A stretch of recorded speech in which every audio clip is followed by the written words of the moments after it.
আসসালামু আলাইকুম। ফুটবলের সর্বকালের সেরা পুরস্কার ব্যালন ড'র 2025 এবার অনুষ্ঠিত হতে যাচ্ছে আজ রাত 12টায় ফ্রান্সের মাটিতে।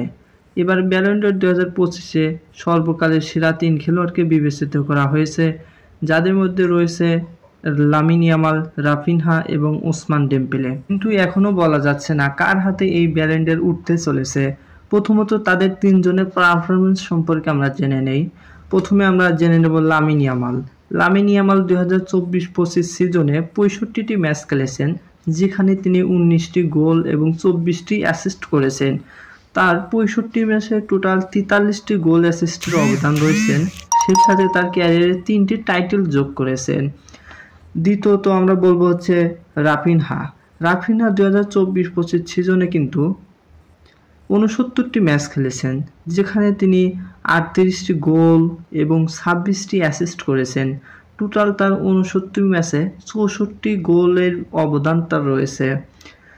3 নম্বরে বলবো হচ্ছে পিএসজির ওসমান ডেম্বেলে।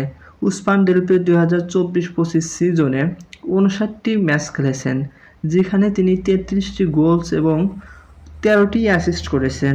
টোটাল 59 ম্যাচে তার 46টি গোলের অবদান তার রয়েছে।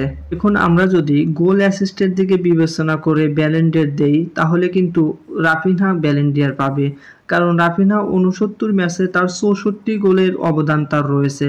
আর যদি টাইটেলের দিক বিবেচনা করি, তাহলে পিএসজির ওসমান ডেম্বেলে পায়, কারণ ওসমান ডেম্বেলে পিএসজির হয়ে চ্যাম্পিয়ন লিগ জিতেছেন। সেই সাথে ফিফা বিশ্বকাপের কিন্তু ফাইনালে গিয়ে তারা চেলসির সাথে হেরেছে।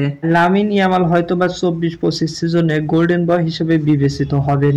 এখন আপনাদের মতে কে এই ব্যালন ড'র পাবে তা কিন্তু আমাদের কমেন্ট বক্সে আপনারা জানিয়ে দিতে পারেন।